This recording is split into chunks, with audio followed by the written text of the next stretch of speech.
আজকে নবদ্বীপে থেকে বৃন্দাবনের ভাবের কথাটা মনে পড়ে গেছে। ও মা, আপনাদের বাড়িঘর তো আছে নাকি? বাড়িঘর আছে না? আছে। আরে দালান কোঠা না থাক, তাল পাতার কুটির তো আছে নাকি? তো ধরেন ওই আপনাদের তাল পাতার কুটিরের মধ্যে ঘরের মধ্যে কে কোন জায়গা কোন জিনিসটি গচ্ছিত করে রেখেছেন মনে পড়ছে না ভুলে গেছেন? একটু স্মরণ করে রেখুন তো।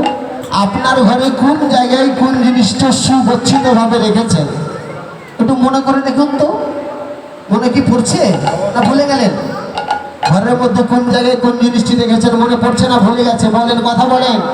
অনেক কীর্তন বলে আমি 12 বছর 13 বছর ধরে কীর্তন করি, সকলের কথা থামাতে পারলাম, মা দিদি বৌদিদের কথা থামাতে পারলাম না। আর আমি না, আমি বলি কথা যত পারেন বলে, যত পারেন বলে।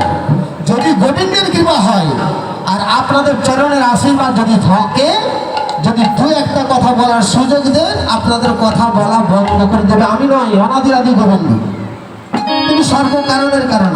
কেউ কথা বলতে পারে? ভগবান যদি কাউকে কথা না বলে, কেউ কথা বলতে পারবে? তো মাঝে মধ্যে একটু উলধ্বনিগুলো দিবেন, আর যত পারবেন গল্প করেন। বুঝতে পেরেছেন?